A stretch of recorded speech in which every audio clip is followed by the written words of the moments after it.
বিশ্ব রাজনীতি আজ এক চরম সংকটের মুখে।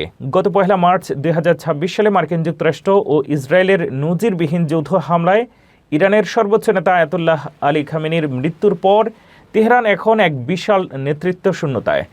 এই মহাক্রান্তিকালে ইরানের ক্ষমতা কাঠামোর কেন্দ্রবিন্দুতে নতুন ও প্রভাবশালী চরিত্র হিসেবে আবির্ভূত হয়েছেন অভিজ্ঞ রাজনীতিক আলী লারিজানি। বিশ্ব রাজনীতি এক ভয়াবহ মোড়ে দাঁড়িয়ে।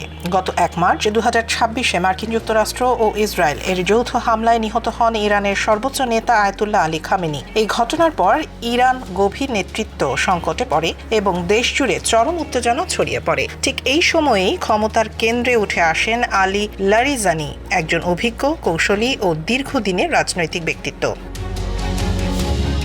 ১৯৫৮ সালে নাজাফে জন্ম নেয়া লারিজানি এক দশকেরও বেশি সময় ইরানের পার্লামেন্টের স্পিকার ছিলেন। বর্তমানে তিনি ইরানের সর্বোচ্চ নিরাপত্তা নীতি নির্ধারণী সংস্থা সর্বোচ্চ জাতীয় নিরাপত্তা পরিষদের সচিব। প্রতিরক্ষা ও পারমাণবিক কৌশল নির্ধারণে এই সংস্থার ভূমিকাই সবচেয়ে গুরুত্বপূর্ণ।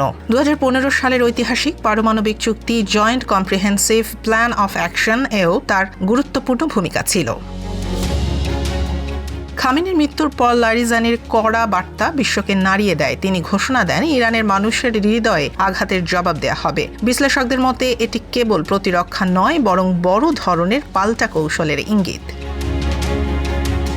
এখন লারিজানির সামনে ৩টি বড় চ্যালেঞ্জ: অভ্যন্তরীণ স্থিতিশীলতা বজায় রাখা, ইসরায়েলি আগ্রাসনের জবাব দেয়া এবং নতুন সর্বোচ্চ নেতা নির্বাচনের প্রক্রিয়া সুষ্ঠুভাবে সম্পন্ন করা।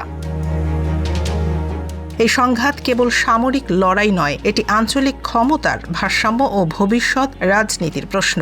আলী লারিজানির পরবর্তী পদক্ষেপই ঠিক করবে মধ্যপ্রাচ্য কি আরও বড় যুদ্ধে জড়াবে নাকি কূটনীতির পথে ফিরে আসবে।